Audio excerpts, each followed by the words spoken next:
eleição. E... Sei. Tenho minhas dúvidas. Mas ele seria mais... Desculpa falar, mas seria um candidato mais forte que você, não é? Mas é evidente que seria. Tanto é que eu era advogado dele para ele ser. Hoje em dia você ainda é? Pra ele ser... Porque agora ele foi inocentado, não? Ele foi, não, pelo menos... o PT tá totalmente unido em torno da figura dele. Mas assim... Tu fica feliz e fala, graças a Deus, não vai ter que ser eu que vou ser o candidato dessa Não, cara, vez. eu gostaria muito de ser presidente da República. Você Eu não vou acha mentir. Não, porque eu... Vê bem, você foi prefeito, foi ministro, foi... Sabe, você fala, pô, eu tenho... Know-how. Eu saberia o que fazer, entendeu? Então, eu tenho um projeto na cabeça, eu tenho um país na cabeça, né? E é óbvio, você perguntar para um político se ele quer ser presidente da República, vai dizer que sim, pô. Então ele vai estar mentindo. Claro. Vai perguntar para um cardeal se ele não quer ser papa. Você perguntar pro futebol se quer ser o maior artilheiro da Copa? Claro que quer quer. dizer, é natural, como você tem um podcast aqui que bombou, maior, você quer subir mais ainda. Sim. Então, é natural querer as coisas. Claro. Agora, você tem que saber ter um momento, né? Eu não era nem para ser vice na chapa do Lula. Quem que era para ser? Eu cheguei eu pessoalmente batalhei muito pro Jacques Wagner, governador da Bahia, ser o vice do Lula, que era o que o PT queria, e ele não aceitou. E quando o Ciro se reuniu comigo e chegou a mencionar que o sonho dele era me ter de vice na chapa, eu falei, para você ser presidente, você vai ter que ser vice do Lula. Porque só se ele for impedido que você vai poder representar esse campo. E ele não topou. Então aquilo foi uma conjuntura muito específica. É obviamente que, como deu certo, num certo sentido, eu não ganhei a eleição, mas eu fui para o segundo turno com 13 candidatos. Só foi 2 para o segundo turno, eu e o Bolsonaro. É que o PT é muito forte no Brasil, né? O PT é forte, mas não é... Sim, modéstia à parte, não é só o PT, porque se você botar um candidato... O PT teve 1 milhão de candidatos a prefeito, a governador e tal. Eu acho que deu um pouco certo, deu uma liga boa, né? Tanto é que foi uma campanha bonita, sobretudo no segundo turno. Eu me emocionei muitas vezes, pela liga, né, que acabou dando. Então é natural, pô. Se o Lula não pudesse ser, eu falei, não, eu acho que o Lula tem que ser, porque eu conheço os processos que foram anulados, e aquilo é ridículo. Os processos são ridículos? Ridículo. Os de Curitiba, ridículos. Mas e aquela parada de esses processos terem sido anulados em base de provas ilegais? Não foram. Porque o hack não é uma prova ilegal? É. Então, não foram anulados baseados nessas provas? Não. Não? Não.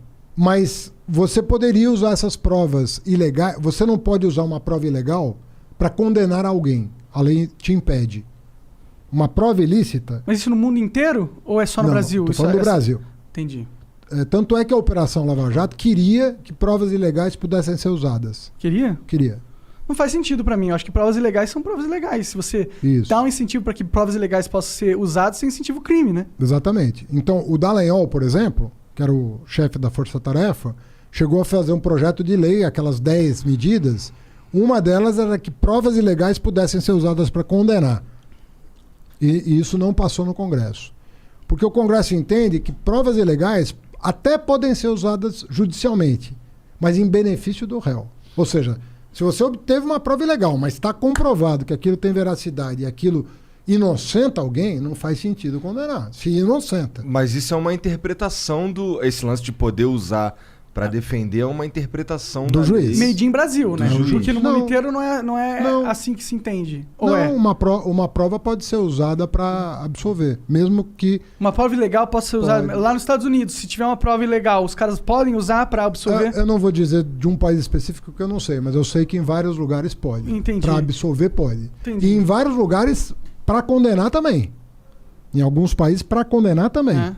Sim. Mas sabe o que me parece? E desculpa, eu sei que você é do PT, o caralho, mas me parece que o STF meio que fez um jogo todo para conseguir realmente inocentar o Lula para ele poder virar uma carta nesse novo jogo político. Vamos fazer uma conta, então. Tá. Aceito a provocação. Quem deu o voto decisivo pro Lula recuperar os direitos dele? Foi o cara que o Bolsonaro colocou, não foi? Não. Quem? O cara que o Bolsonaro colocou votou contra o Lula. Ah, é? É. Oh, que bom, né? Se eu sou o Bolsonaro, sentido, né? eu tô pensando que bom. Ué, Eu não sei se ele votou por causa do Bolsonaro ou porque ele estava convencido. Se for por causa do Bolsonaro, ele errou. Se for porque ele estava convencido, ele acertou. Tudo bem, é. Quem deu o voto decisivo foi a pessoa que votou sistematicamente contra os interesses do PT ao longo dos últimos 10 anos. Foi a Carmen Lúcia. E a pergunta que eu te faço é, por que uma pessoa que votou sistematicamente, e eu não estou dizendo que ela estava errada, eu estou dizendo que como ela votou. Um fato. A consciência dela é problema dela. Ela deve ter votado de acordo com a consciência dela. Até prova em contrário, ela votou de acordo com a consciência dela. Por que essa pessoa que votou com a consciência dela contra o PT o tempo todo deu o voto decisivo para o Lula recuperar os direitos políticos? Porque era escancarada a maneira como o Moro se comportou em relação ao Lula. Você não pode grampear o advogado do réu. Você não pode induzir uma testemunha. Você não pode pedir para trocar o procurador porque o procurador não está tendo um bom desempenho. Você não pode fazer isso. Você não pode divulgar uma delação premiada que nem o Ministério Público aceitou, faltando 6 dias para a eleição. Você não pode fazer isso como juiz. Porque se for o teu time de futebol que estiver em campo, você não vai aceitar um juiz se comportar assim. Por que com o Lula você vai aceitar? Não, com certeza. Faz todo Esse sentido. é o lance. Não, eu até nem disputo essa parada, sabe? Mas é que a gente vive no Brasilzão, né? E o Brasilzão é o país das exceções, A gente tá ligado? eu concordo com você que a gente fica muito inseguro no Brasil, assim. O Afinal Lula de contas, teve- o que está por trás? A gente fica inseguro no Brasil, porque assim, o que a gente queria? A gente quer uma justiça que diga o seguinte: errou, vai pagar. Não errou, vou inocentar. Mas não é o que a gente tem. A gente tem um crime compensa máximo aqui não no é Brasil. o que parece ter. A verdade é que você fica o Brasil de hoje. Eu falo como cidadão aqui, não estou querendo ofender nem juiz, nem ministro, nada disso.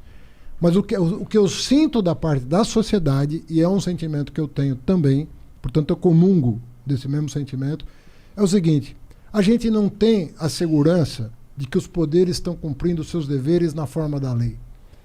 E isso gera uma instabilidade muito grande e uma insegurança muito grande. Por exemplo, você é de esquerda e quer fazer política. Pô, eu sou um cara de esquerda. Eu não sou político. Eu fui. Por que eu digo que eu não sou político? Eu sou político no sentido tradicional. Assim, eu vivo a política. Eu sou um cidadão. Eu exerço a minha cidadania. Nesse sentido, eu sou um político. Todo cara que exerce a sua cidadania ativamente está fazendo política. Mas eu só fui me candidatar com 49 anos de idade. Eu nunca tinha vivido uma eleição antes dos 49 anos.